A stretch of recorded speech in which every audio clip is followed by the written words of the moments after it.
This is Talk is Sheep, the official podcast of the Wild Sheep Society of BC, brought to you by Sitka Gear. Come along as we bring conversations that matter to you into the high alpine. This episode is sponsored by our conservation partner, Yeti. Thank you, Sitka Gear and Yeti, for investing in healthy wildlife and sustainable ecosystems. Oh, man. Recording Here too. we are. How's it going, buddy? Awesome. So, okay, off air, I took a sip from my Jurassic Classic mug and you're giving me a hard time. But what I will say is I came prepared. Okay. Oh, okay. I see what you're doing here. So there's a little blue bunch activity. We got some steeple range rye activity. All right. And then we have the Chadwick. So trying to figure out what I should I also brought just the old standby, just a little bit of You brought options. A little bit of Scotland, a little bit of Glenmorangie. I brought a little bit of Ireland with me today. Oh, look at you. Okay. All right. I'm going to go Chadwick. Okay. This is an ode to Stone Sheep and to the Chadwick Ram. LS Chadwick. Listeners, what year was the Chadwick Ram harvested? You know, Greg? Oh, I know. We going to tell the folks? Well, I think everybody knows. Oh, yeah, We know. 1936. Look at you go. Yeah. So, and just to top it off, look what kind of glass I'm drinking this in. Oh, my man. Wild Sheep Foundation. It's a horn plug glass. These are super cool glasses, by the way. Wild Sheep Foundation sells them. These are the plugs. And for all our listeners, does anyone know where your horn plugs come from? Horn plugs, I think, worldwide, is made by the Wild Sheep Foundation, provided they provide those things. What are you pouring? What are you doing? You look devious. Oh, I'm drinking some Glendalough. Very nice. Okay, so everyone's like, why are these guys drinking so much? And we're not heavy drinkers all the time, but we're doing a Christmas special. We're going to do a year in review. We're going to talk about 2025. We're going to talk about lots of cool stuff. Just so you know, it's not 9 to 5. We're off the clock, sort of. And we thought we'd just have a bit of a BS session. And this one's going to be pretty cool, pretty cash. Greg, just for the record, I'm planning on throwing this on YouTube. So anyone that wants to watch us in the raw, so just keep that in mind when you're doing some, whatever you do there. So Yeah, okay then. I'll put my top back on. But I will challenge you. You got your challenge coin handy or what? Greg's buying in Reno. My Lord. Look, you know what? Hunter. I'm still. So I missed last year's Reno or this year's Reno because, I live in Prince George and snow said not going to happen. But the year prior, you nailed me hard when I walked into Reno. With the show hadn't even started yet, and I was walking by the Circle Bar, and you're sitting there with the board of the foundation. You pulled out your coin, and I had just put my bags in my room. I swear that round cost me like $1,000. Yeah, it wasn't cheap. I know. I almost feel guilty. I don't think I ever go out in public without a coin since that day. It's just yeah, awesome. Got me. Super cool, actually, on the challenge coin. So, hey, we're just going to riff tonight. We have no set schedule. We want to talk about 2024, what we've done. We want to talk about 25, what's coming up. There's so many cool things going on, man. So much great energy in our community, the Wild Sheep family in BC and beyond. So, yeah, lots to talk about. And, nothing scripted. This is, I think we call this one, Hosker always jokes about hashtag unsponsored. We might call this one hashtag unscripted, but yeah. Cheers, brother. Cheers to you. And I guess we're doing a Merry Christmas. Yeah, Merry Christmas, buddy. We're recording on the 19th, but we're going to drop this on Wednesday, our usual date on the 24th, I think, Christmas Eve. So it's definitely the festive time of year. Yeah, no, it's that time of year, and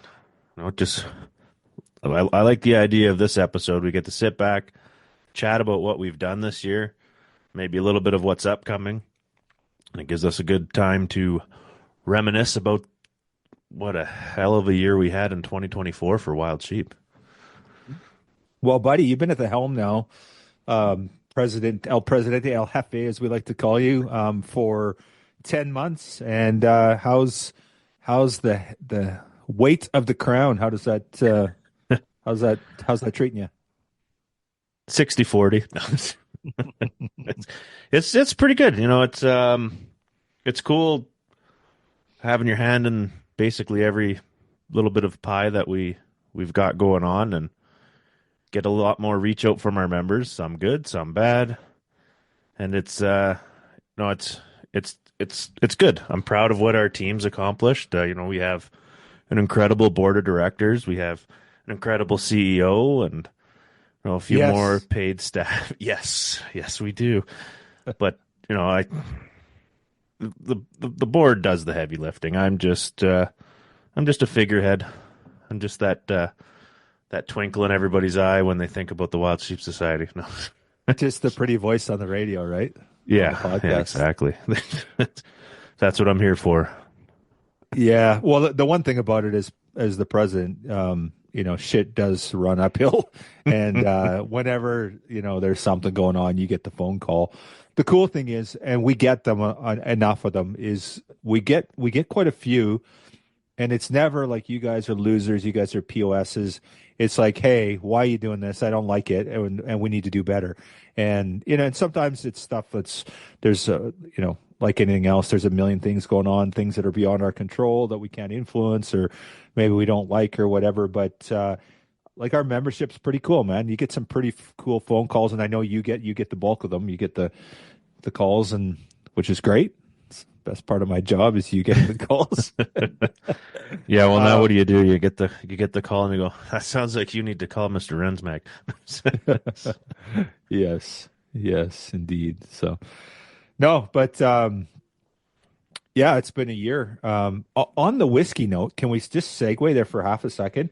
So we've got year one was the Blue Bunch, right? It was a smooth talking bourbon, whiskey style bourbon, of course, because bourbon only comes from Kentucky. Double wood port finish whiskey, beautiful, like pretty sweet, a little sweet, almost like a dessert bourbon. But and then we had the Chadwick, which was Chadwick's my favorite still. What about you?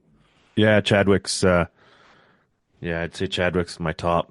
No, Blue Bunch, if you're looking for that sweet dessert, it's nice. But if I'm just sitting around having a sip, I stick with the Chadwick. And then we have 2024. We've got our Steeples range, and it's nice too. It's a very nice rye. I'm not a super crazy rye guy. I like rye, but I don't love rye, and so it's right there though. Like it's Chadwick's definitely my go-to, and then between Blue Bunch and Steeples Range, maybe Blue Bunch, but maybe Steeples Range. They're both great. So that makes like, what's our finals, man? What's number 4? If we've got the 3, we got 22, 23, 24, 25's around the corner. What's happening, buddy?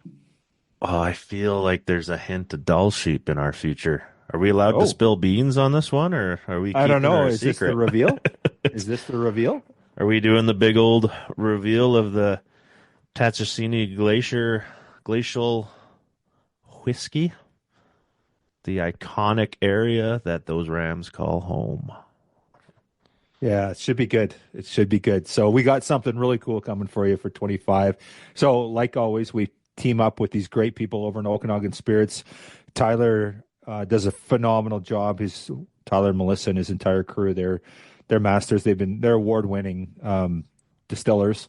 And Tyler's such a phenomenal human being. He's hilarious. So is Melissa, don't get me wrong. But Tyler is hilarious, man. He comes and does our whiskey tasting. He's doing it again in 2025. So just a quick note. Obviously, we're on the heels of both our shows, the Northern and Penticton. And we're going to sell out. The North is probably at 85%. We're full-ish, but there's still some tickets. And then we got a phenomenal Friday night. Frontiersman Gear's up in their A game this year. They're bringing all kinds of stuff, all kinds of prizes. We got live music. We've got all kinds of amazing games. Stone Glacier sponsored a bunch of stuff. We're going to give away tons of stuff. And Tanner and the crew are just doing an amazing job. Anyway, all that to talk about whiskey on Thursday night at our Salute to Conservation in Penticton on the 20th. We have our whiskey tasting. Tyler's hosting again.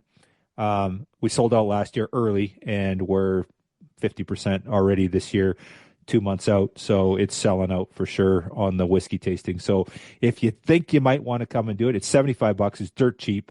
You get 4 ounces of whiskey for that. You get the professionalism of Tyler, who is the president of the Whiskey Distillers Association of Canada, award-winning distiller, super knowledgeable guy, and the best part of it is he's a freaking riot, man. He's a blast. And we're gonna feature our new whiskey there. It'll be the 4th whiskey of our finals, or for if you're a Grand Slam guy, a Slam. And it's going to be awesome, buddy. It's going to be. We were there last year. It was great. We're going to be there this year. Greg's buying whiskey for everybody. Oh, yes.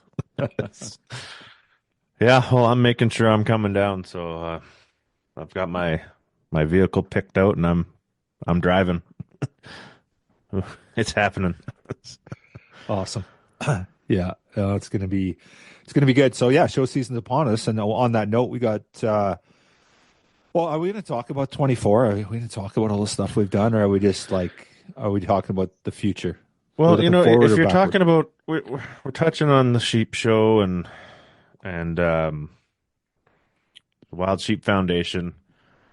Last year we got a little bit of disappointing news, and when someone didn't get onto the board, but now it's public information that congrats, Mr. Stelter, for making your way back on the Wild Sheep Foundation board. That's huge for us in BC and in Canada. So hats off to you, sir. But I'm not taking my hat off. Yeah, thank you. But really, the thanks goes out to everyone that supported the cause. And it was interesting. I ran, like you said, last year and didn't get the results I wanted. Didn't really campaign that hard, and it wasn't. Talk about this a lot. It wasn't about I've got this, I don't need to campaign. It wasn't that at all. I want to be very clear. It was kind of I feel like in our Wild Sheep family, we're not really campaigners or promoters, and no, but that didn't work out very good for me. And and honestly, I looked at what the people that I was running against were doing, and what and nobody's really promoting it on social media or whatever. And I was just like, yeah, okay, well, whatever, it is what it is. If I get elected, then so be it. And I did. So I'm like, okay, well, and there are a few people said, well, you should run again. And I'm like, well, and I've kind of reflected on, I'm like, okay, I'm going to run again. But if I'm going to run this time, I'm actually going to run. I'm actually going to put the effort in. And then if I don't get elected, that's a clear signal. I will listen to the membership of the Wild Sheep Foundation. I will not put my name in again. But I sort of made this commitment this time that, if I'm going to put the effort in to put my name forward, and all the effort of, jumping through the hoops, the paperwork, and sort of trying to convince everybody that you deserve to be there. And then, the angst of waiting for months on whether or not you get elected. And so I do apologize to anyone that's friends with me on social media or anywhere else. I did a fair amount of campaigning, but I just like most things I endeavored to do, I wasn't going to do sort of a half-baked job like I did the year before, and it worked out. But what I will say is friends, family, organizations, companies, the society, and others too. There was a whole bunch of chapter and affiliates that supported my bid. Midwest chapter of the Wild Sheep Foundation, the Eastern chapter of the Wild Sheep Foundation. They campaigned for me. They sent my letter out. Texas Bighorn Society, they put my letter out, and just kind of let people know. I think Oregon as well. So, for those that, and a lot of chapter affiliates, organizations don't do that sort of thing, which is cool. I totally respect it. But for the ones that did, It was a team effort for sure, and but most of all, the work that went on, the society. You guys backed me, and Greg, I know you personally put a lot of effort into it, and I'm grateful, man. Like there's no question that was a big part of the success of getting on the board. And like we said, it takes a village. If it wasn't for all the work that everybody did, including the society, yourself, the board of directors, and our membership. I had tons of our members and friends of mine that were promoting, and so thank you. This.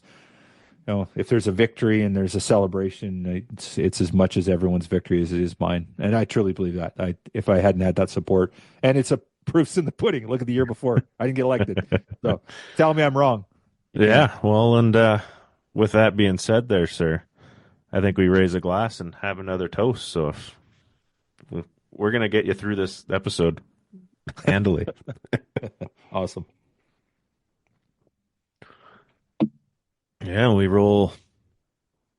I don't know how you want to approach this. Do we want to start in chronological order with our projects, or we rolled right in after Sheep Show into our shows in Dawson and Penticton? Like, we can go all over the map. Well, Greg, it's interesting. I don't want to get ourselves in too much hot water here, but I've already had a couple sips of whiskey, so what the hell?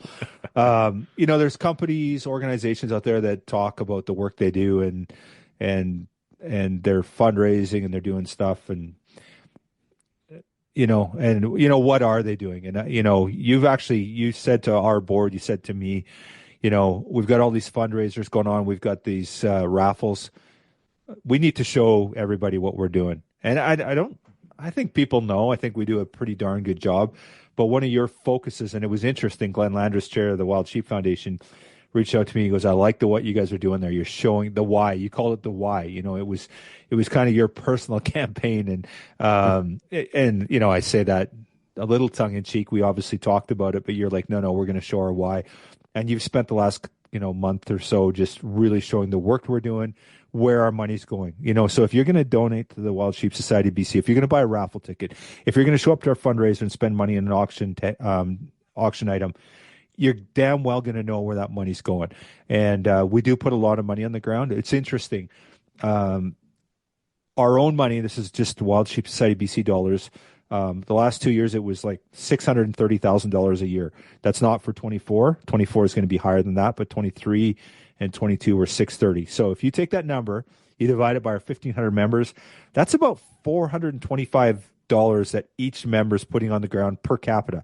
Your membership's $55, $60, depending on which, for a basic membership. So that's pretty big credit. Like, you think of they talk about the shadow we cast. It's a long shadow for a very small group of people, and it's something I think we should all be very proud of. Now, that said, there's heavy lifters out there that put a little bit more in the pot than $420 some odd dollars. But what it goes to show you is that a small group of people are doing some freaking amazing things for wild sheep. And don't kid yourself, it's for other wildlife too. Yeah, we focus on wild sheep, but we support wildlife in British Columbia. We're on the Provincial Hunting Trapping Advisory Team. We're advocating for wildlife. We do support other things as well. We do advocacy work. We contributed $50,000. Us and our dedicated members contributed $50,000 to the Canadian Coalition of Firearms Rights this year. Is that important? Of course not. We don't need to do that. We'll just let Trudeau do what he wants, right? We got a really good reminder last week of why this work's important and why we do what we do. Of course, we're not going to lose sight of who we are and that we support wild sheep conservation. That's going to be the core of what we do. But our members stepped up and they contributed with this fundraiser for the CCFR. So bit of a thread drift there, but back to my point is your why is really important. I think we do a good job of showing that. And I think that's what we're talking about now, like talking about some of the things that we're doing on the landscape, some of the successes. Like what are you most proud of when you think of what we've done and some of the outcomes? What gets you excited? What do you wake up in the morning and go, oh yeah, I'm really excited about that? Oh man, the Fraser. It's hard to ignore the Fraser. Cheers, brother. Cheers. Like, born and raised along the Fraser in the Lower Mainland. Now I'm up in Prince George along the Fraser, and all the way in between my two homes is a lot of sheep that were in a lot of trouble.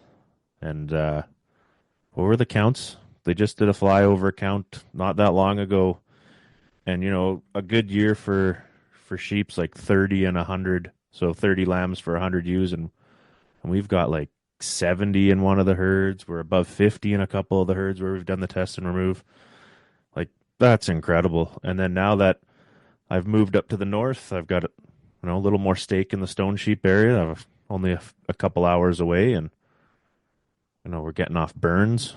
The big heavy lifting done by the crew north there, working on the burn projects.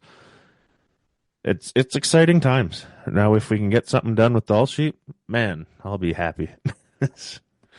How about you? Yes. What's your what's the one you like to rest your hat on there? Well, I think it is the Fraser, and you stole my thunder there. But this is a landscape level legacy project that you look at on the Fraser River, 2,400 bighorns historically in the 1980s, and then the very evolution of the Wild Sheep Society BC came at the demise of the Fraser. These 2,400 sheep went to 800, and guys started going, what the hell's happening? And that was kind of the early days when they started talking like, something's going wrong. This doesn't make sense. There's no sheep here. What's going on? And they started investigating, and then they did some counts, and they figured it had dropped by over 60%. So we're in year 7 now. So this is a 10-year project. We're in year 7. And our guys are getting ready to go back out in the field. We've got captures planned for January. And if that doesn't work out with the weather, it'll be February. But we will do captures in January, February to do these treatments. And that project is going to be north of $2 million. But there's been so many funding partners. Our members have showed up in spades. It's amazing. I just had a meeting today. Chris Proctor we chair this working group, and Chris had just wrapped up the lamb monitoring counts from this late fall, early winter. And so in the pavilion area, the untreated sheep were about 20 lambs per 100 ewes. And like you said, Greg, everything else was 44 to 70. There was Ward Creek was 44 lambs per 100 ewes, and the highest had 71 lambs per 100 ewes in High Bar. So phenomenal, absolutely phenomenal. How can you not get worked up? I get excited about that. We're going to do a Fraser-wide survey, and we'll see, 6 years ago it was 800. What's it? I think it was in 2020 is actually the actual date on it. And what are we going to be at? It's going to be really exciting to see. Now, I'm guessing it's probably not, some people are hoping it's like 2,000, and I don't think it's going to be there. First of all, there's a bunch of it. There's still 3 more years of treatments to go on. And then on top of it, there's other factors on the Fraser, right? There's predation and just habitat loss and blah, blah, blah, right? Yeah, no, and it's been neat to be able to follow along with that project. And, this summer, regrettably, was the first time I actually didn't make it out for the summer counts. But just to see the progress that's happening along the Fraser, and then the night and day, like when we're counting in the treated areas and you see all the lambs, and then, we don't go and count those areas, but I do spend time. I'll go to where we haven't treated and look. It's like, you're not finding lambs. You're not finding lambs at all. But you go a kilometer down the river, and the lambs are everywhere. It's gives me the chills talking about it. Even like it's been a big part of my heart for the past 4 or 5 years. So thank you to everybody that supports that project. And we have a couple of great ways still to go check that out. There's the transmission film that you can find on moviefree.org. And then we also have Sitka and Wild Sheep Foundation put out a short film on it as well, which recently, so you can head on over to Sitka's YouTube and check that out. Featuring the legend, Ben Barakoff. Yes, sir. The man. I'm like, how was it? I hadn't seen it, right? And he was like, they kind of kept it under wraps until it was, they showed you, how was he? He was like, oh, dude, it's so awesome. But he goes, there's just so much of me in there. That's the only part I didn't like. He's so humble, eh? Yeah. It's been heavy, but yeah, I don't awesome. think we give Ben the credit that man deserves. Like, if there's a sheep getting captured, Ben's there, and with his amazing pilot skills, he's a big reason why we're able to catch some of those sheep. Like, he's got to work the hills, get them out of the trees, get them out to where they can net gun them and get their hands on the sheep. And, he donates a phenomenal amount of time and money to us. So, cheers that to guy. Ben and Canadian Wildlife Captures. Yeah, hear you, buddy. Yeah, conservation superstar. Yeah. Yeah. So Fraser, yeah, and then what's going on in the north with our prescribed burns, but honestly, like you start looking at, for our members, and I think this is important to sort of just take a moment to reflect on what we've accomplished. We've the board of directors this year, because of the dedication and commitment of our members, donors, sponsors, the people that have showed up each and every day to support what we do. We've approved just shy of $1 million in projects this year. It was just right around that $900,000. And every region that has wild sheep has projects, and they're really good quality projects. These are not. This year, I think it was a lot of hard work for the board, and I give the board a lot of credit. We had to say no to I had like quite a few projects because there's just so much demand and so many great projects out there. And I think our board did a phenomenal job. One thing I'm really excited about is the Soroptes project and working together with Okanagan Nation Alliance and this memorandum of understanding that we just signed. It's what is reconciliation? What is shared decision making? Actually, maybe not decision making. That's not. But we're certainly working together for conservation. We're working with First Nations, and I think that was sort of the vision for Together for Wildlife. And to me, this is a classic example, and I'm really excited about this opportunity. Okanagan Nation Alliance, they did this project through at the Penticton Indian Band at their corrals. They did a Soroptes treatment trial in 2017. And it was they got some really good data out of it, but there's been a lot of things happen in the last 7 years, and we're using that new technology and new information, and hopefully we can come up with some sort of program, some treatment that's going to make a real difference for Soroptes and really affect these Okanagan bighorn sheep, because they need some love these days.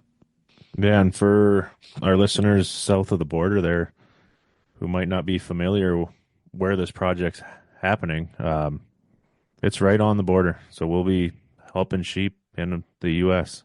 So take a look into it. Maybe sponsor a sheep or two, throw some money at it. We're not going to be opposed. Well, and on that note, Greg, again, we talk about our Wild Sheep family and the great work we're doing, and we talk about the Wild Sheep Foundation, their chapter and affiliates. We had some money earmarked. We've talked about this before, about the Carcross project and the Adult Sheep project in northwestern British Columbia, and unfortunately that didn't go through there's a lot of reasons for it, but and I don't need to get into why. But what we did is we redirected some of those funds in conjunction with the Wild Sheep Foundation, the chapter and affiliates. We redirected $106,000 to the Soroptes treatment trials. And the reality is that if these trials are successful, Soroptes it's not a BC problem. It's a wild sheep problem. There's Soroptes in other herds as well. And certainly Washington State, they're right next door. Those sheep are infected as well.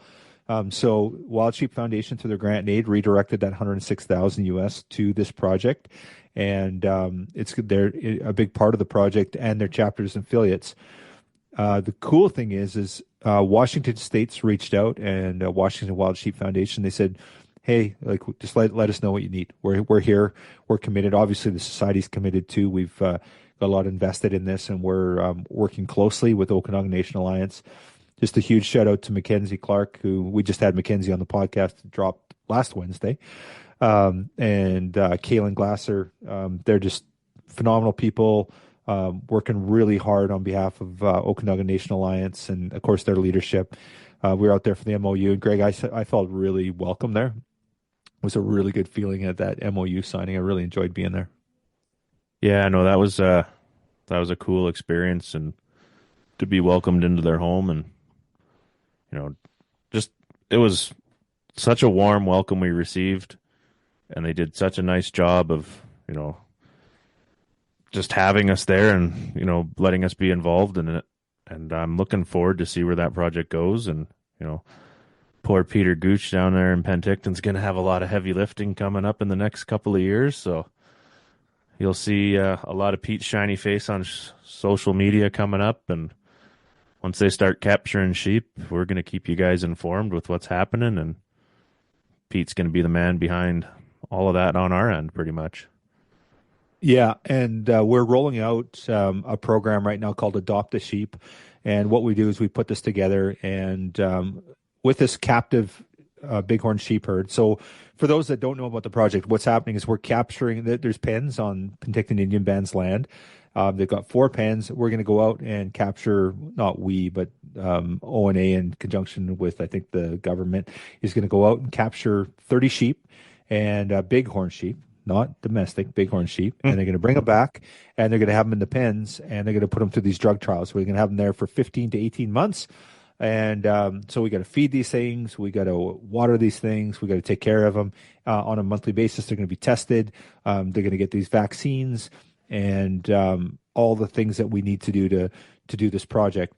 So what we're doing is we're putting together a campaign to support this. It's called Adopt a Sheep. So if you want to buy a sheep, it's not really buying a sheep, but adopting a sheep. It's you can purchase one. You're going to get an ear tag. You're going to get a certificate with your name or your business on it. On the PIB fences, there's going to be we're going to have plaques with your logo and name if it's a business thing you want it up there. You're going to get quarterly updates. Like I said, Peter's going to be the guy on the ground there. He's going to be taking pictures and doing updates. And you're going to be part of an exclusive group of people that are sponsoring these sheep. And we're going to use those funds to help pay for this project. We got to feed these things, we got to water these things, we got to run the project, and so this will be one of our fundraising initiatives. We've already got a handful of people signed up for this. It's going to be a real cool project, and I'm really excited about it. Yeah, I can't wait to see where it goes and how it goes, and we've even got help coming from Scotland, so it's a big deal, and we can thank actually. One thing we did last year was that disease symposium in Penticton, and that kind of connected some good dots for some folks to possibly get their hands on some new vaccinations for the sheep and that have been working over there on domestic. So it's going to be part of the trial. Yeah, Greg, and you bring up a good point. So, that's the one thing that the society, I give our leadership a lot of credit for. Our board of directors has a vision of where they want to go. And there's been a lot of forethought gone into this on the strategic planning perspective. The last 2 years we've gotten together in Richmond as a board of directors and our staff, we brought them together and we've been doing strategic planning. And that was one of the things. So in November 2022, we held the the Wild Sheep Summit, I think we called it, in Prince George. Yeah. And we brought together about 110 different individuals from all walks of life, outfitters, First Nations, government, NGOs. We brought people together, and it was expensive. We took care of people. We put them in a hotel. We fed them. We got everyone together, and we came up kind of with a plan, and we went by region. And that kind of, we had an outcome statement that we gave to the government, and this outcome statement and this summit has been very important because it has been the framework for a lot of the projects that have come out of this in the province. So we've worked in different areas in the province, and we've used that outcome document to drive those projects. We've worked with First Nations. First Nations have gone in and they said, okay, this was a priority, and we've got sheep in our area, and this is what we want to do. And we've funded projects based on that. So that was a strategic plan kind of that came from that event. Last year, we said, okay, we're going to hold this disease symposium. We're in Penticton. We're on PIB's traditional territory. We're right in ONA's traditional territory. And we're going to get together everyone, and we're going to talk about disease, how it relates particularly to these sheep in the region. But, it's not exclusive to the Okanagan. We brought people in from around the world. You mentioned Scotland. Dr. Stuart Burgess, we flew him in from Scotland. He's a leading scientist around the work that's being done for Seroptes treatment, mostly on domestic sheep, as you mentioned. and he had a lot of insight and information. Obviously, there was a heavy influence of First Nations. ONA was heavily involved, but other tribes and nations as well. There was a bunch of people that came up from the Colville Nation down in Washington State. We had Washington State officials. We recently just convened. We had a meeting about, I think it was last week, on this issue relating to disease.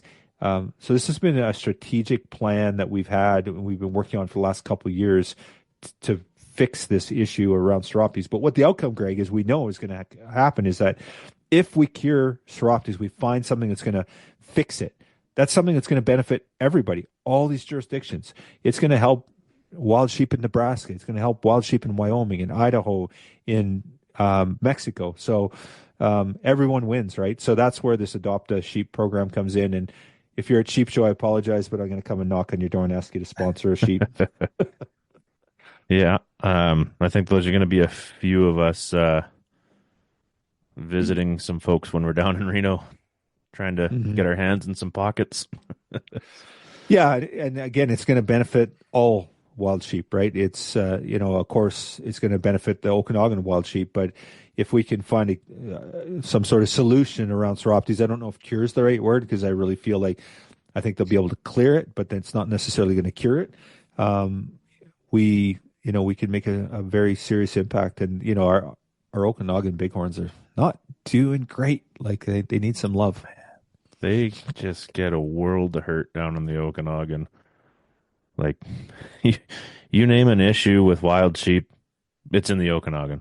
Mm-hmm. And then to top it off, they get hammered with blue tongue as well, which is a naturally occurring disease. So there's nothing we can do about it. But Seroptes, Movie, they're hurting. They're hurting down there, and they need our help.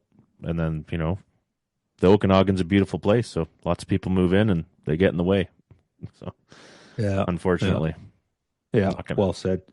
But it's good though. The ONA is on board, right? Like they're really committed to bringing these herds back. So we've got a natural partner there, and it's been really exciting working with them. And I'm really proud of what we've done so far to date. Yes, absolutely proud of what we've been able to accomplish, and I know we're going to make a big difference down there when we're helping out those guys in ONA. That MOU, man, that means a lot, and I feel like we're going to get a lot done in the future moving forward. Mm-hmm. Mm-hmm.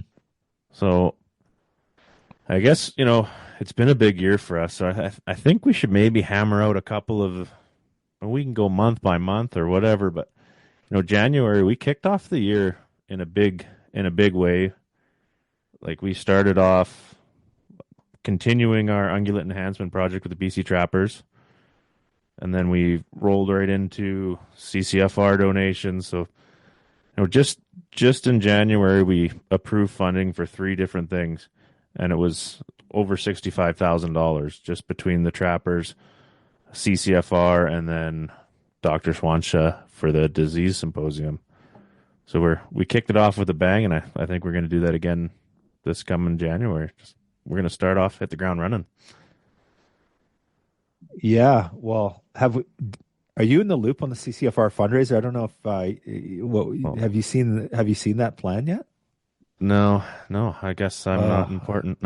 No, so I've been working with Mike Selden on this, and we got something really exciting coming down. So remember last year we did the fundraiser at the Northern at Penticton, and I think in the room between the two events we raised and our life member breakfast, we raised like $25,000 with our members. This year we're changing up a little bit. We're going to do a challenge coin, and we've got actually 3 special challenge coins. And these things are special, man. They're beautiful, and they're one-offs. There's one for the North. There's one for Penticton, the Saturday night, Salute to Conservation, and there's one for the Life Member Breakfast. And they're one only. They're serial number 1 for Life Member, serial number 1 for Penticton, and serial number 1 for the North. And we're going to auction them off with a live auction. All the proceeds are going to go to the CCFR. And then we have a number of individual challenge coins, and these are special. They're a joint challenge coin with the Wild Sheep Society BC on one side, the CCFR on the other. And we're going to sell them. and all the proceeds. So instead of doing the wolf hide or, doing the hand raise, you can buy a challenge coin, and they're individually numbered, and there's only so many of those. And once they're gone, they're gone. They will never do it again for that. So this is a very cool opportunity to get your hand on an exclusive challenge coin. You got to make a donation to us, which 100% of the proceeds will go to the CCFR. And I mean 100%, not like there's a little bit that's going to stay with us or we have to cover the cost of the challenge coins. No, we've already got a sponsor for that. So Integra Tire, they've stepped up at 100 Mile House. Richard and his crew, they're sponsoring it. They've covered the cost of the challenge coin. They're underwriting this for us.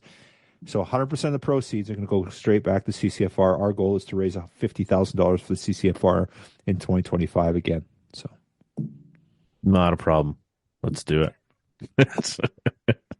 I got faith. I don't know. We got phenomenal members and people that attend those shows. I got no question when it's coming to something that's a good cause that those folks step up. Like they stepped up huge this year, and now they know it's coming.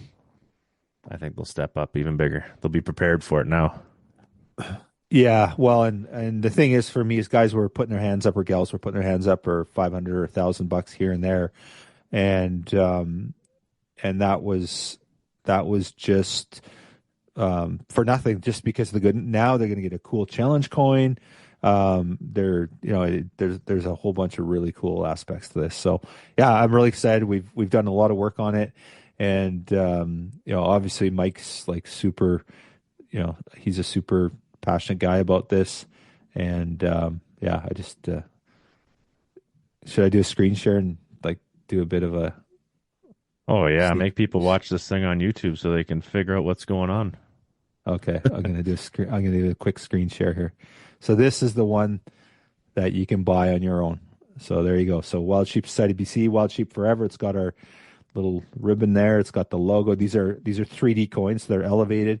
And then Uniting Sportsmen and Sportswomen, which is our purpose number 3, the Wild Sheep Society BC. So this is purpose driven, CCFR, and they're numbered 25. So the year 25/02, 25/03. These are all one-offs. They're individual. There's none that are exactly the same. So, so these are the ones that you can buy. If they're $500, and if the entire amount is going to go straight back to the CCFR. So. I think it's pretty cool. Yeah. No, yeah. Good brains behind those ones, man. I love it. And big shout out to Richard over at the 100 Mile Integra Tire, who stepped up and covered the cost of those. Richard's a big time volunteer for us. He's one of the staples when we're out on the Fraser River. So cheers to you, Richard. Thank you. Yeah, absolutely. And to our members that step up and support. I can't wait to get my bloody kid. I was telling him about this, and he's like, well, save me one. And I'm like, yeah, but they're $500. He's like, well, you get one extra down there. I'm like, no, it doesn't work like that, buddy. So that might be his Christmas present, but he's a hunter and likes guns. So, and this is the ones we're auctioning. So, same, like these are gorgeous, and these are bigger. These are like almost 3 inches. But it's got, you can see what it's got there. And then it's on the 001 Life Member, 001 Sleuth Conservation, and 001 Northern Fundraiser, and those will be one-offs. So we're going to auction each one of these at the 3 auctions that we have. So, man, that's cool. That's cool. Yeah. I'm stoked, buddy. So, yeah. Nice. Yeah, for sure. So I guess we can, maybe we'll roll into February a bit then too with what we had going on. I don't even know if we're going to have time to do this whole list, but sorry, buddy. You get me all fired up. I get excited. Yeah, right? Well, I know we sponsored, or we didn't sponsor too, but we sponsored a my tax student for the Burns, and we had on February 6th, we approved that for John Weisman. And then also February 6th, we've put another 29,665 bones down on the Northern Burn recruitment surveys. So just follow up on the burns that we've been accomplishing up there with support. And then also on February 6th, we sponsored the BC chapter of the Wildlife Society and the Canadian section of the Wildlife Society, their AGM, which I believe was in Kamloops. We were a sponsor there, and we showed up in force and shared our message with folks. Yes, sir. Yeah, well, we can keep rolling in February too, because we just kept going. And we were Yeah. short some funds on the Fraser River Test and Remove project, so immediately, without hesitation, the board threw down another $25,000 to make sure we continued that. We started ungulate enhancement in the Kootenay area, so getting our hands dirty in Region 4. We put $10,000 over there. Back in the lower Similkameen Ashnola Bighorn sheep enhancement, we were another $5,000 in that project. And then we, with the Silkatine Nation that's a mouthful. Sheep surveys. Easy for you to say. Yeah. Threw down another $11,000 to support them and their counting of sheep, and continuing the work in the caribou in Region 3, and we're doing well. We're doing good. Do we keep rolling? Yeah, well, February is a big month, right? And I think what happened is, we'd had our Northern fundraiser, and we had the funds, and we were able to support these projects. And that's the thing, no money, no mission, right? But our members show up, or we get these donations that support the mission, then we can do the project. So if the money's there, we can do the work. If it's not, then it's really challenging, right? Yeah, absolutely. And, I don't know how often we say it, but I feel we don't say it enough. But hats off to our members, our donors, our supporters. We see you guys, we appreciate you guys, and we can't do what we do without you. So keep being our friends. But then we kicked off March right after we got home from Penticton. Pretty much, we sat back down and we stepped up, capped off the CCFR with another $10,000, which I believe was what put us at that $50,000 mark. And then we had the North American Wildlife Enforcement Officer Association. They put on a banquet in, I believe, Penticton, actually. Mm-hmm. Mm-hmm. We sponsored them for another $7,500. And then May. We only approved 3 things in May. But May was a big month. It's not quite as much as August, but May was a big month for us. So May 7th, well, we need to know, before we can plan any habitat enhancement work, we need to know where the problems are and figure out solutions. So for Region 3 and 5, we got the opportunity to fund the cheatgrass mapping assessment, and your board put down $65,000 on that. And that's a critical piece. People might, invasive species mapping, like, what's the point? It's like, no, there's a big point. We need that gone off the landscape. Wild sheep. It's not. Yeah, my words aren't working right now, Kyle. But it's an important project for us. And then It is. Yeah. Well, with the cheatgrass, cheatgrass is what happens is, we it's actually pretty well documented, and actually we've done it in Region 3, Region 5, is that where there's cheatgrass, there's no sheep, because the sheep don't like cheatgrass. They don't eat it. So what happens is, if and it's an invasive species, if cheatgrass comes in, it competes with the native grasses, and then the sheep move out of the area. They just lose habitat. So if you go in and you say, I'm going to do a burn, I'm going to restore the habitat, and it's all cheatgrass, you do the burn, the cheatgrass dominates. It'll come in and it'll take everything over. So you actually think, I'll do a controlled burn, it's going to help it. No, it's actually worse if there's cheatgrass. You actually have to do that mapping assessment to make sure that the land is safe from cheatgrass. And then, because if you're burning and there's cheatgrass there, you're going to do a hell of a lot worse than it already is. Yeah. No, and the cheatgrass just seems to show up in prime habitat too. So it's a real issue, especially along the river in those gorgeous grasslands. But in that same meeting on May 7th, we kicked off a project for the shoe laps. The shoe laps collaring project, we put down $30,000 for that, which is it's kind of an area that doesn't get any love, and it needs some love. Yeah, well, in fact, I've got a meeting on that tomorrow morning around the shoe laps because our sheep populations are down there, and so we're talking to the regional bio, like, what do we need to do? Like, it's good area. It's a good area. There's sheep there.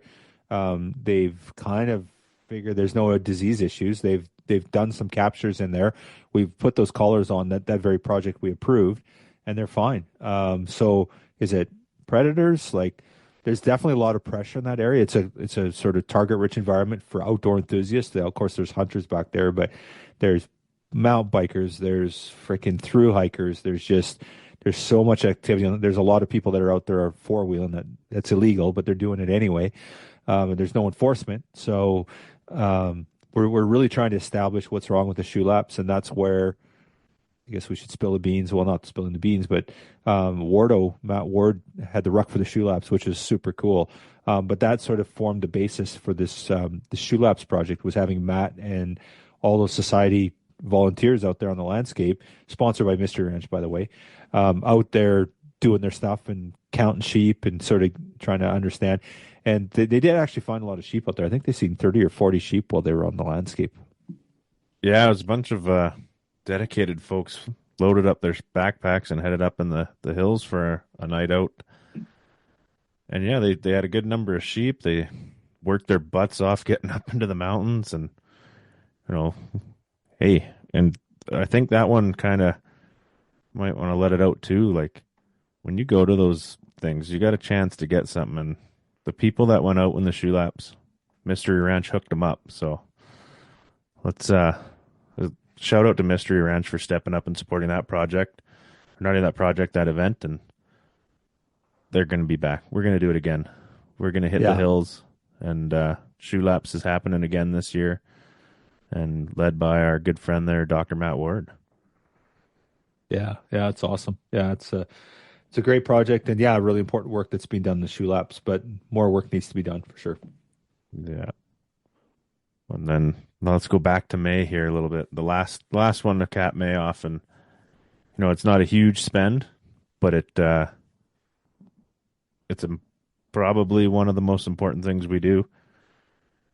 So they found 2 Movi positive ewes, reached out to us without a meeting. Your board just hammered out the emails, did a vote, $8,000, get the helicopter in there, euthanize those 2 sheep, get them off the landscape. That's what I love about our board. We get after it right away when important things like that happen, and without hesitation, unanimously, your board said, let's get in there, let's get her done. Yeah, for sure. Yeah. And then we didn't do anything in June. We were lazy in June and sat around. Well, June, you know, we didn't. June, yeah, we just didn't have any meetings, but man, did we do some stuff in June. You and Mr. Barker went and represented the Wild Sheep Society over there in Ottawa. We had a golf tournament. We were out on I believe we even made it out onto the Fraser for a count. You know, I was at work doing stupid things, but hey. You were hiding in the Kootenays. Hiding in the Kootenays with no cell reception for a stint. But I was doing conservation stuff down there, just not sheep things. That doesn't count. It's not sheep. It doesn't count. It's not real if it doesn't save the sheep. Just kidding. Yeah. Yeah, June was a busy month. There was all kinds of stuff going on, and I think I actually flew out to Alberta too in June for CCFR's AGM. CCFR AGM, and was chapters and affiliates in June as well. That's right. June was loaded, especially for you. Yeah, it was a busy month. Yeah. Sucks to be working for us, Kyle. Yeah. Wild Sheep Foundation Alberta put on a great chapter and affiliates. So Wild Sheep Foundation does it yearly. This year it's down in the new Southeast chapter. Shout out to the good people over at the Southeast chapter, Patrick and Davey and the board over there. We're going out there. I think it's June 5th, 6th, 7th is chapter and affiliates in Fort Lauderdale. So kind of a weird spot for you. You don't really think of wild sheep in the southeast part in Florida, but no, it's going to be great. I'm really looking forward to getting down there. And that chapter is really, guess who's their number one founding life member? Just asking. Probably the guy with his hand up. So it was funny that I knew they were going to do. I think they had these founding life members, and I think they got 100 of them, and then they're just going to have life memberships after that. And you pay a bit of a premium because it's a founding, and you're starting the organization up. So I knew this was coming. I heard through the grapevine that it was coming, and then I was laying in bed one morning. I wake up and I grab my phone, I peek at it, and I look, and there's a message from the Wild Sheep Foundation. It's like, Wild Sheep Foundation Southeast Chapter Founding Life memberships now on sale. Literally ran to my computer as quick as I could, and I bought the first one, and I did get it. So I was pretty excited. So yeah, it's pretty cool to be supporting these chapter and affiliates, and really excited about the new Southeast chapter. Really good leadership down there, and we've invited them up to our show. I think Patrick and Davey might be coming up. I'm not sure who's going to be there, but we'll get to hang out with them down in Reno and get to know that crew, and just another addition to our chapter and affiliate network. Yeah, it's incredible, the support in places like Florida, like down in the southeast corner of the United States. You don't got sheep, you got alligators. Like, what's going on over here? But man, I love the support we get from people outside of the community. When you think about it, like, they're diehard sheep hunters. They want to see them thrive. They're conservationists.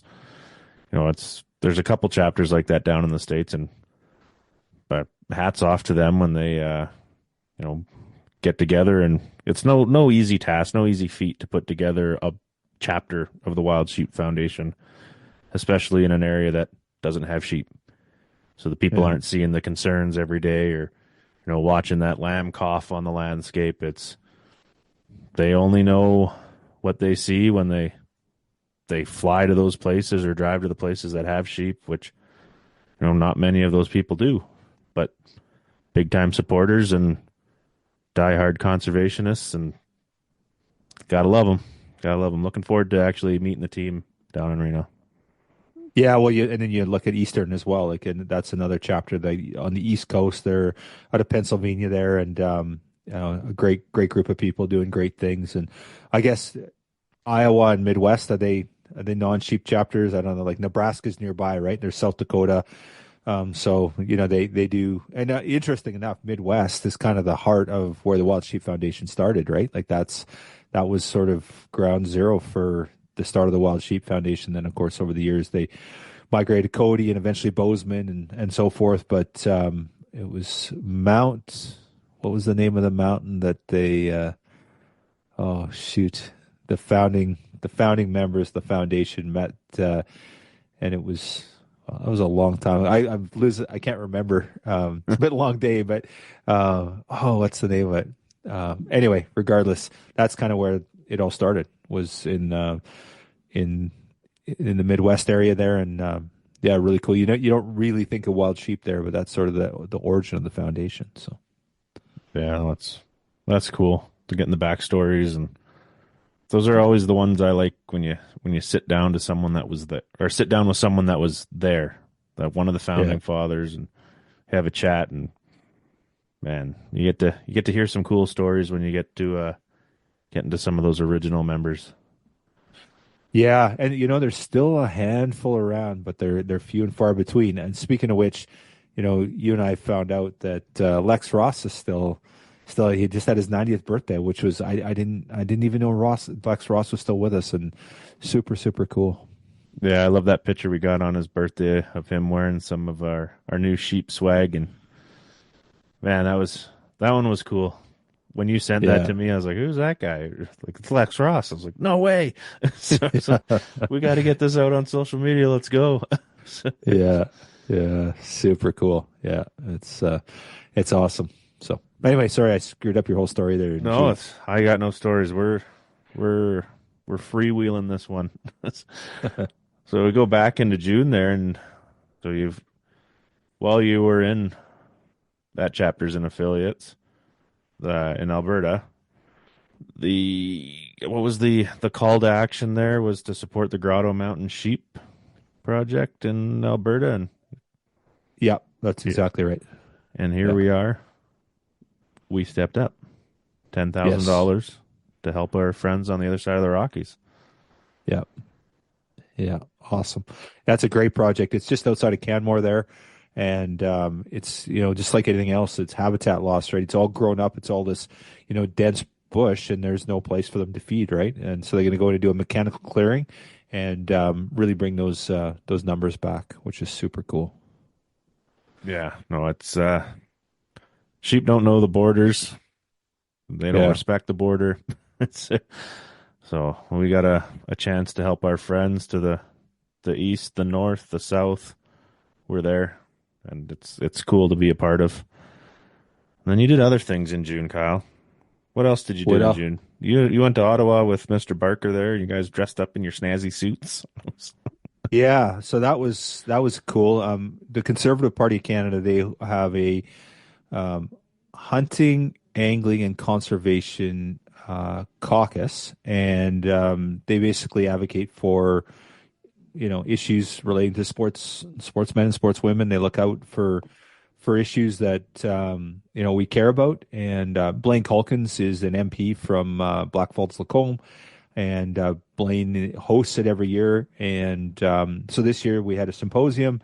We all got together, and there was probably about 100 of us, different stakeholders from all across the province or all across the country, from all the way to the left coast to the right coast, all of us. And we sat down and talked about issues, and there's a whole bunch of them, provincial and federal, but mostly federal. I had the opportunity to speak on disease, so we talked about that. And presentation was fine, but the discussion afterwards was even better. Lots of great questions, like what can we do? How can we collaborate? What can we do here? What can we do there? Yeah, it was a super cool conversation.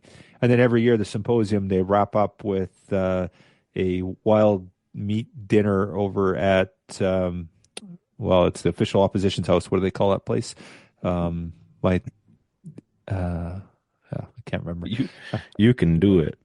Yeah. Anyway, and Pierre Poliev he's been there the last 2 years. Pierre, it's at his house, and of course, just because we have it at his house doesn't mean he shows up, but he did show up the last 2 years, and a ton of federal MPs are there, and just super cool to connect with different MPs and raise these issues. Blaine does a fantastic job in looking after hunting, fishing, and conservation issues. And it's just a great opportunity to network with people that really want to see good things and of course it's conservative. We show up for the Liberal one too. The Liberals haven't asked us to one. They haven't hosted one that I'm aware of. But if they showed up for one, so it's not, I'm not saying we're beating the Conservative drum here. It's, we're not partisan in that regard, but I'll tell you, if Justin invites me to his house for a barbecue, I'll be there. I can guarantee you. So Sounds like a good time. yeah. No, it's cool to see political parties step up in a way as that hunting and angling caucus. It'd be nice to see more of that coming from government, whether it's on a federal or a provincial level. Mm-hmm. Mm-hmm. But it's nice to know that there's guys out there, guys and gals, thinking about wildlife. So, Mm-hmm. and another thing that happened in June. And another thing that happened in June. Oh, buddy, you got me. I can't even remember what I did last week. Second annual Mountain Monarch Golf Tournament. Now, Oh, yeah. I don't know if I'm allowed to say it. I'm not going to name names. But we actually lost membership over the Mountain Monarch Golf Tournament because golf isn't for sheep. Yeah. But it's a fundraiser. We're raising funds. It costs the membership $0. It's one heck of a time. I'm jealous every year when I get the pictures of what's happening in Kamloops there. 'Cause you've got folks going out for golf. We got games at every hole. There's sheep running around the course. Like it's the ideal place, and we top it off with a little bit of an auction, have a nice dinner. Probably there might be an adult beverage or two, but we don't do that around these parts. Yeah, it's a great time, and we're hosting again this year. So it's a really great time. Good people, like-minded people, some great prizes. We've got amazing sponsors that step up every year. Greg Nelawake leads it for us and does a great job. And so yeah, if you're a golfer, it's a great opportunity to get out. It's at the Bighorn Golf and Country Club. Seems appropriate, doesn't it? Yeah. And And yeah, it was interesting. We did have a member that, he quietly did not renew his membership, and he told us that if you cancel the golf tournament, I'll be back. So, and hey, I get it. It's habitat loss, and I know some people do have issues with that, but yeah, that's a tough row to hoe, right? So, Yeah, but hey, I get it. But it's a great fundraiser for Wild Sheep. It's a good time, good people getting together and having like-minded people and having a good time. So. yeah, absolutely. And pay attention to that when it's coming up in June again, because we need volunteers. There's a lot of We do. holes.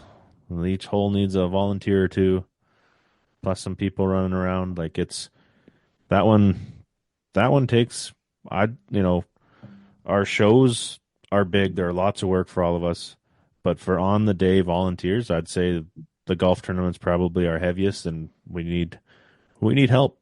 We need some people to even just to come hang out at a hole and maybe run a game or two at a hole and get a lot of smiling faces. And if you're near the end of the day on the golf course, you're probably going to have the best crowd. June 6th and 7th. I think there's a whiskey event and some cigars on the 6th. I think Greg's put something together there. And then on the 7th is the golf tournament. So, yeah, check it out. Kamloops, BC. And registration will be open January 1st. So get on our website, get signed up, and come and golf. Have fun. Right on. Maybe I'll see you there. Maybe I won't. But attend thinking I'm going to be there. No, but yeah, Greg's buying the whiskey. yeah, whiskey's on me, everybody. I'm so poor when it comes to whiskey nights. Oh man. Then we hit the ground running in July again. And this one was kind of cool because we around the province put on some horn aging seminars, and I came out of the bush from work and Kyle said, "Hey, you're hosting one in Prince George, so head on down." Yeah, show up. You're going to be working. Yeah. Yeah, and we've got a bunch going on this year. We're up in our A game on the horn aging. I think we did 5 this year that we were involved in. So we did obviously did the one in Prince George that you were at. We did one in Penticton, Comox. We did one in conjunction with Abbotsford Fish and Game. So anything, maybe we only did the 4. There were some around in other regions. Region 7B had one.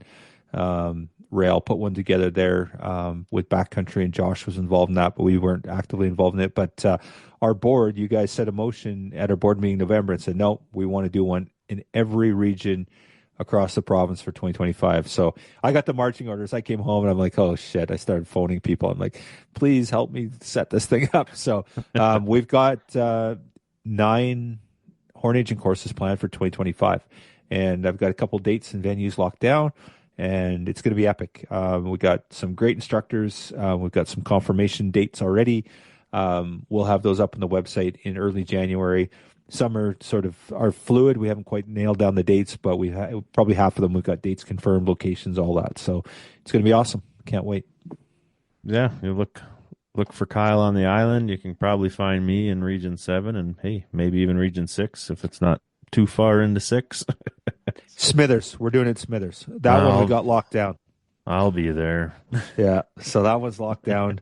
And it's going to be a good one. So I'm really looking forward to that event. It's going to be good.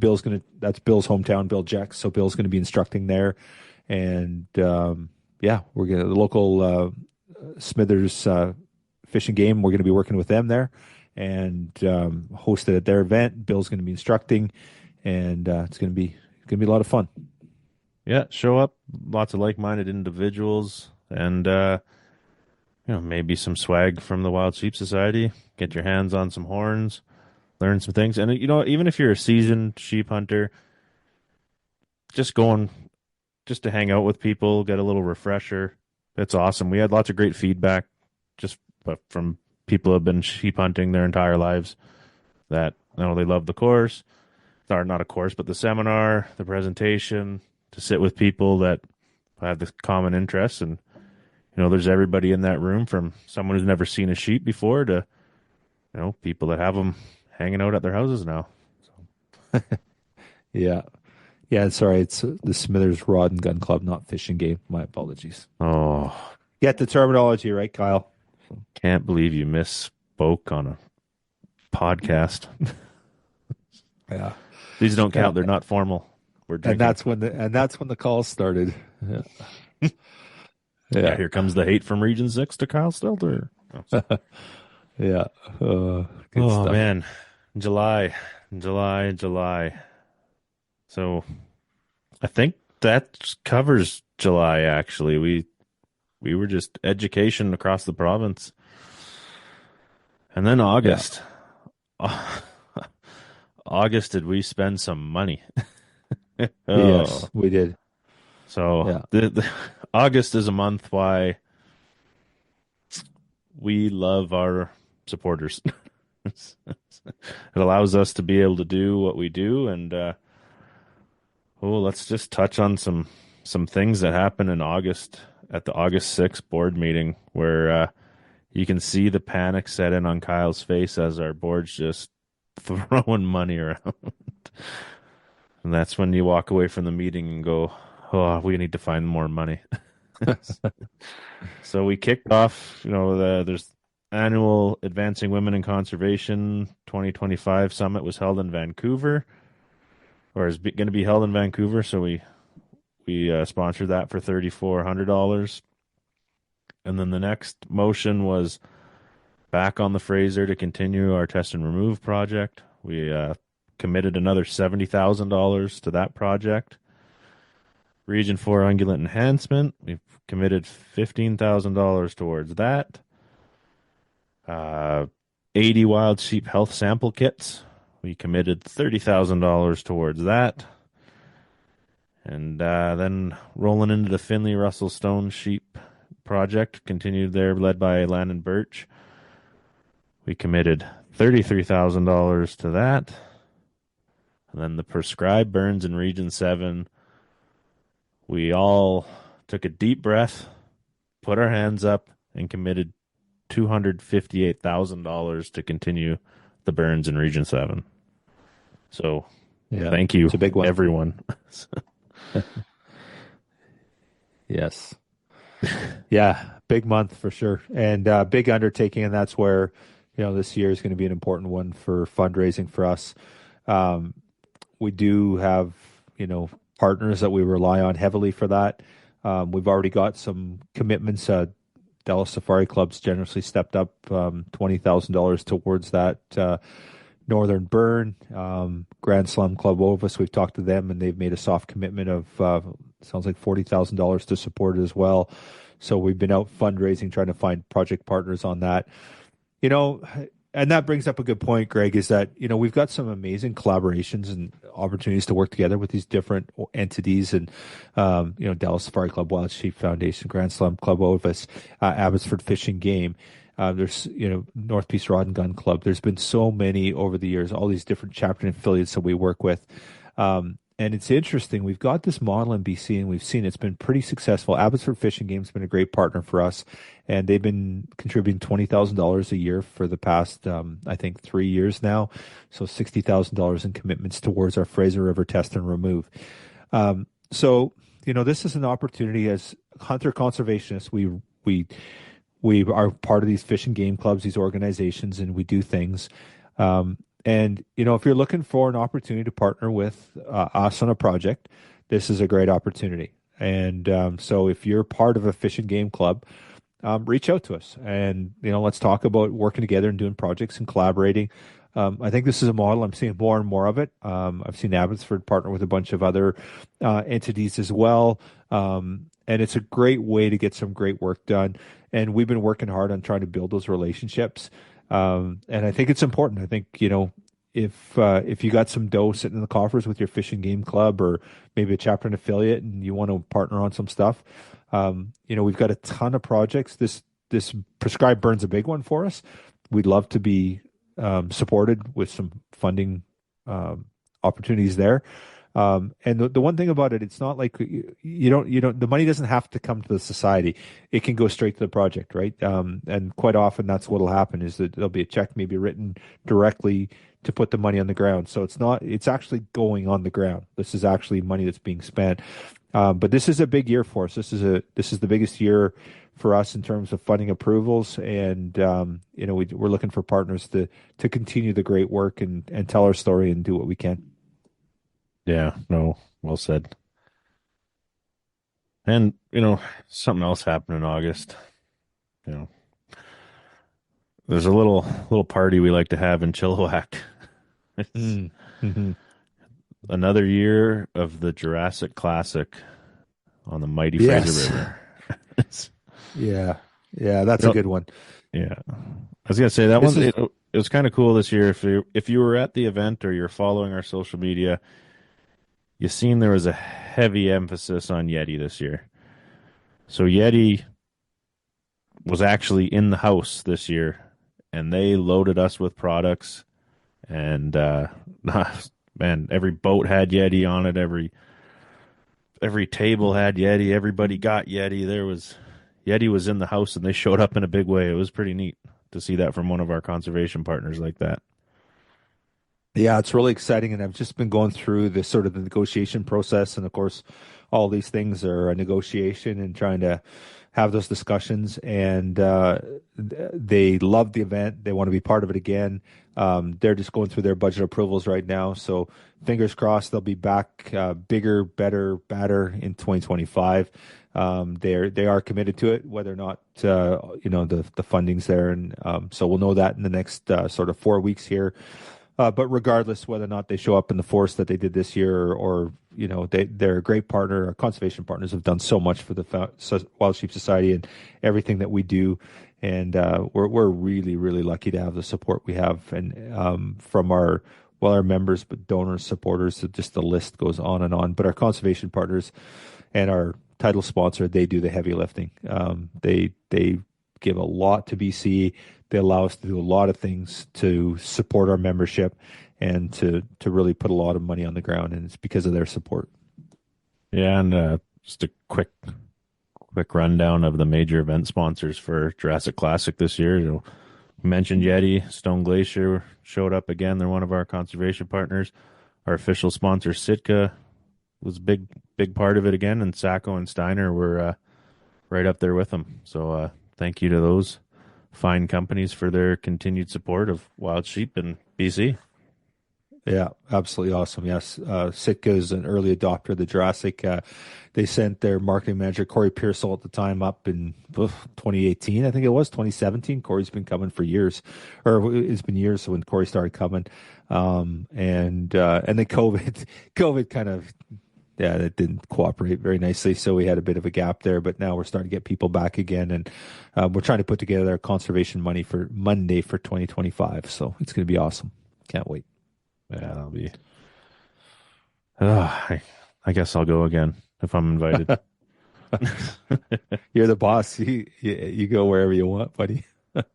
We'll see in February.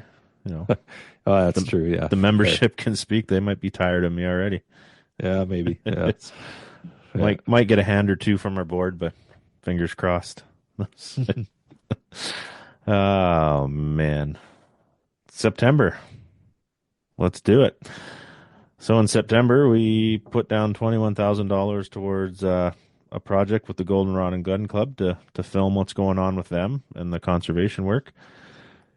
And then also on September 3rd, big old $68,700 towards the South Okanagan Bighorn.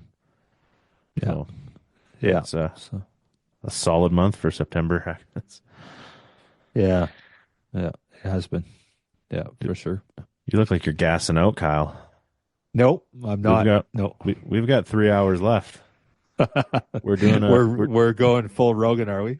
We're going full Rogan. We're going to see how drunk we are by the end and see where we're at in 3 hours, everybody. No. Oh dear. October. So actually I feel like an idiot. I don't have anything from November. So I've got our last, I didn't write it down, but I've got our last October 1st, Skooks Landing. So for those of you that jet boat, you might be familiar for Skooks Landing for getting into the backcountry. We're doing we're not doing it. We're supporting the boat launch enhancement and construction and improvement of the area and the road in for a whopping $25,000. So hopefully we get that done and the good folks up there get it done and opens up a good spot for your jet boat, a safe place for your vehicle, and get you into the backcountry chasing stones. Yeah, absolutely. It's something we've many of us have used over the years, and that boat launch is always in disrepair, and a whole bunch of dedicated sportsmen and sportswomen are put together a package. It's being led by the Northeast BC Wildlife Fund, and a whole bunch of other individuals and organizations and entities are contributing to it, and it's just a way for us to look after that boat launch and make sure that we have access to it. Because honestly, like, think about it. If you can't get on the river, you can't get up the jet boat. What are you going to do? It's not good, right? So this is a good way to look after it and keep things going. And so yeah, we're supporting the Northeast BC Wildlife Fund on this, as a bunch of others are. Applying for some government funding on that. They've got First Nations buy-in. So, yeah, it's a great collaboration. And, again, that's uniting sportsmen and sportswomen, right? So, yeah. Well, then at the end of October, we headed to Penticton, signed the MOU with ONA. So that was kind of landmark or groundbreaking for us. I'm still excited to get a buzz when I think about it. It was such a great day. So cool to be there and looking forward to that project kicking off. Yeah. Awesome. Yeah, very cool. And then was it the end of October our Magnificent Seven finished? Yeah, I think it was October 26th was our draw date on that one. So, yeah. Yeah, we closed our membership drive around the same time too. So someone walked away with a $10,000 plus package of Frontiersman gear, Schnee, Onyx, Stone Glacier's Ice, Yeti, and Sitka stuff. But then that Magnificent Seven, let's roll back to that, because holy hell, our friend down in Quesnel there gathered up the industry partners and put together one hell of a raffle for us. Omar, precision optics. Yeah. Are you talking about me flaming out, buddy? Yeah. Well, you just look tired. I'm just stuttering now. Jeez. So Precision Optics, Omar there, he brought in Gunworks, Fierce, Zeiss, Snowy Mountain Rifles, Leica. I think there was a few others, and one incredible prize package. So seven guns. And what was the total value of those guns, Kyle, if you can remember off the top of your head? Because I can. $86,000, sir. There you go.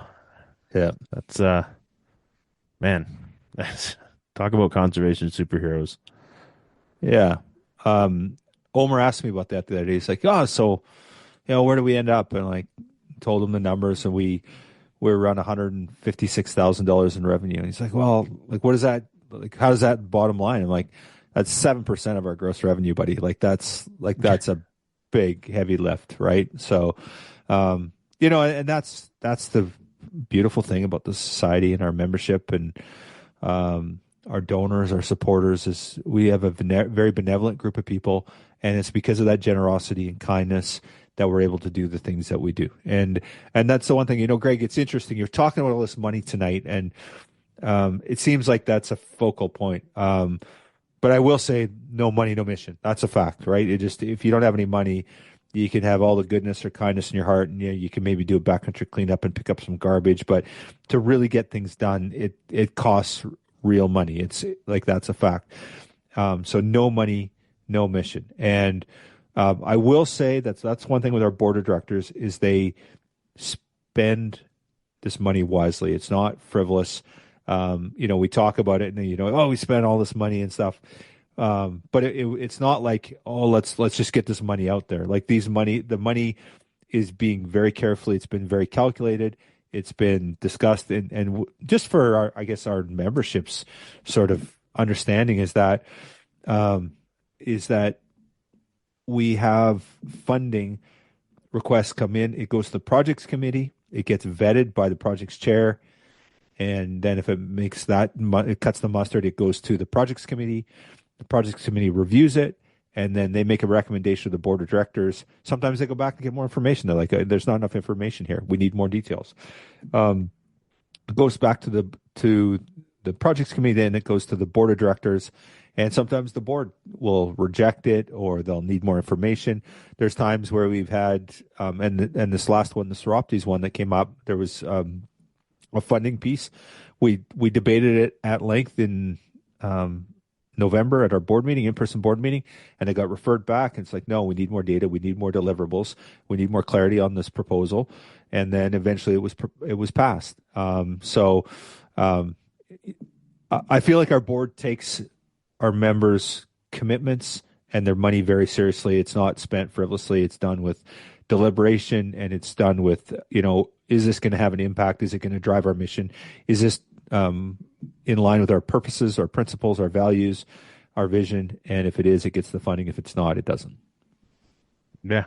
No, it's you nailed it there, Kyle. It's a lot of thought goes into it. We get the projects before we actually sit down at the board meetings, and we get time to review them and actually put thought into what we're doing. And if we believe in the project, the funding goes through. And if sometimes we're actually kind of getting into a weird situation where we might believe in the project, but we did a lot this year, so we have to pull the plug on certain things, and just sorry, we don't have the funds for that at the moment. Be first in line next year. We might have to start putting in a line to stand in, so to speak. Mm-hmm. Mm-hmm. Yeah, well said. So I know some of our November funding approvals, if you want to know them.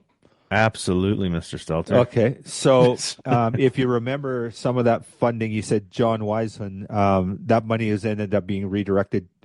John ended up not completing his study for whatever reason. I don't really know the details, and that funding was redirected. So Alicia Woods is now going to use that MyTax money for sponsorship. So we redirected those funds, and that's in line with our Northern Burn. So there's going to be some real good benefits that come out of that by getting that MyTax proposal support for Alicia and her PhD. We allocated some money to some ungulate enhancement in Region 7B. So again, we're looking after our ungulates in 7B, making sure our wild sheep have a fighting chance in the landscape. We approved some money for a chasm project. More is coming on that, but we had a funding approval go through on that. We approved a little bit of money as well later on. I can't remember the dates on it, but I think it was at our December. It must have been. Yeah, it was later on in the month. We approved some money for habitat enhancement for stone sheep, the Dunleavy Schooler work, the habitat work, and then the salting project. We've teamed up with the Northeast BC Wildlife Fund for the last 4 or 5 years, and we have a salting project with them. So we're taking salt, we fly it in. If you've driven through Stone Mountain Park in the middle of the winter, you know what it's like, even in the middle of summer, but it's really bad in the wintertime. All those sheep come up on the highway, and they're looking for minerals, right? They're mineral deficient in the wintertime. They're licking on the highway because there's salting there from the trucks, from the salting process. So what we do is we do some salting in the backcountry. It's not us, it's Northeast BC Wildlife Fund. And we contribute some money towards the helicopter time. They fly in salt. We actually have some camera traps that we're able to track to see that it's actually being impactful, and it's been a really, really good project for us. Northeast BC Wildlife Fund is doing a great job on that, so it's a great opportunity to support them. So we supported that again for 2025, and then we got some funding approval for our good friends over at the BC Trappers Association to continue the excellent ungulate enhancement work that they do across the province. So that's been a great partnership with us. President Glenn Cartwright and his board of directors and the BC Trappers do an amazing job of reducing predator numbers in high density sheep areas, and we fund some of those projects in sheep specific zones. And that's it. That's all we did. That's all we've done this year. That's it, buddy. That's all we do. No, it's yeah, that's a big year, and I'm looking forward to 2025 and continuing on what we've done. And man, I'm excited. The team we've got right now and what we were able to accomplish in 2024. I got a feeling 2025 is going to be bigger, better. Let's aim for $1 million, Kyle. Let's get $1 million on the ground in 2025. Well, we all know that they need us. And, here's an interesting thing. Look at our partners. And interesting enough, I did a podcast with Glenn Landris and Sam Cunningham earlier today. And Glenn was talking about the $1 million for Stone Sheep and the Wild Sheep Foundation board. I think it was the last board meeting that I was on before I got booted off.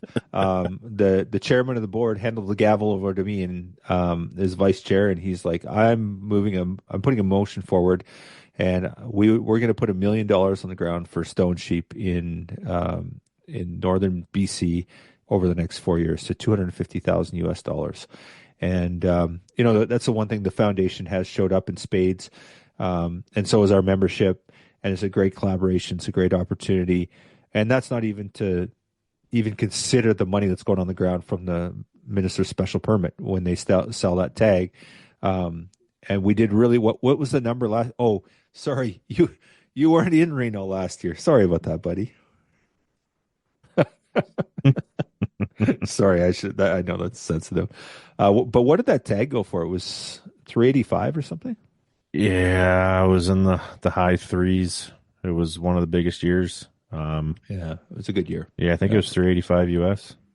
Yeah, it's awesome. So that's a special permit, special minister's license, and so a lot of great work being done all across the landscape. And yeah, I agree. 25 is going to be a big year, and it's going to be interesting with the economy and our membership and seeing what they can and can't support. But the one thing that we're going to do is we're going to continue to look after wild sheep, no matter what. We're going to look after the things that are important to our members, and we're going to do what we can to make sure that we have healthy sheep populations.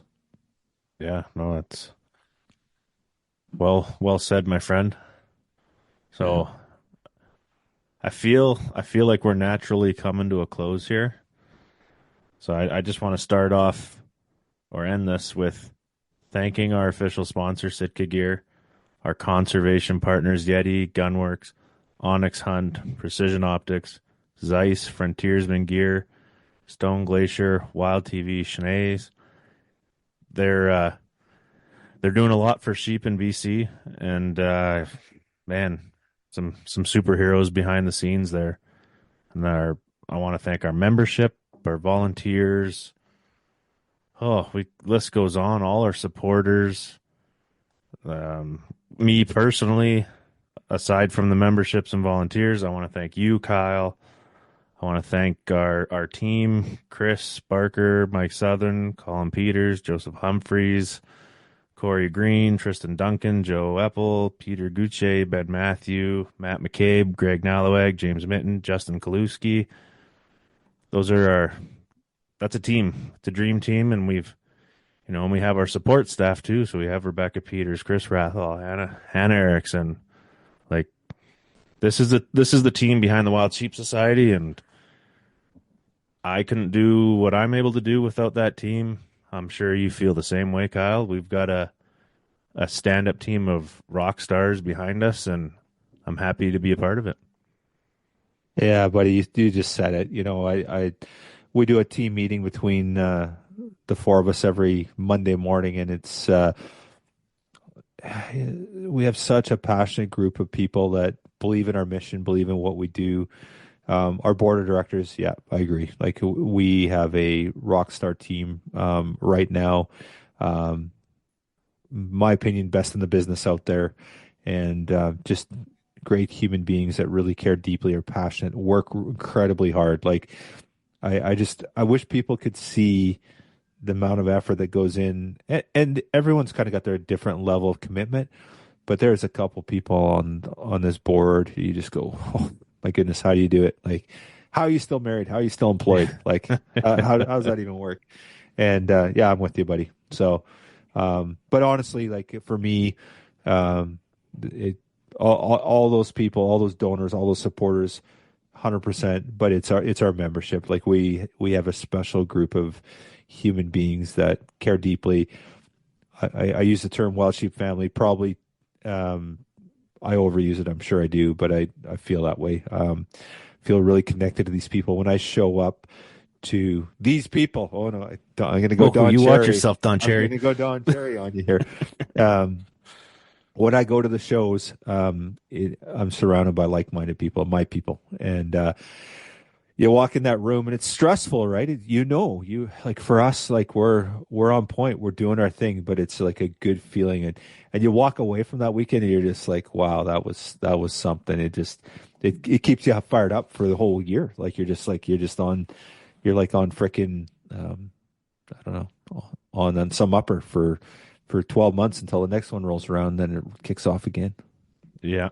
And the team too, like no matter how many times we get kicked by people, we persevere, we put it behind us, and we continue to get shit done. And it's awesome. Like, yeah,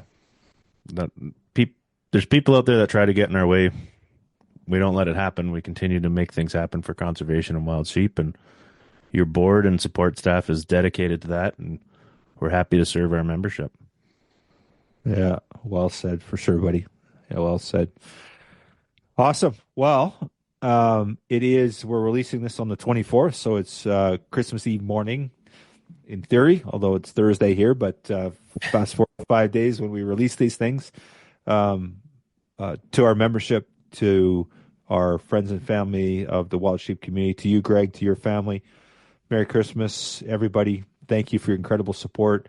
You can know that the Wild Sheep Society BC, myself, Greg, and your board of directors and your support team, we're going to be giving it all out 2025, and we're excited to work with you to do the things that you care about deeply, and to look after wild sheep and look after the things that you care about. And I just can't wait for the year ahead. But to your family, Merry Christmas, and thank you for an amazing 2024.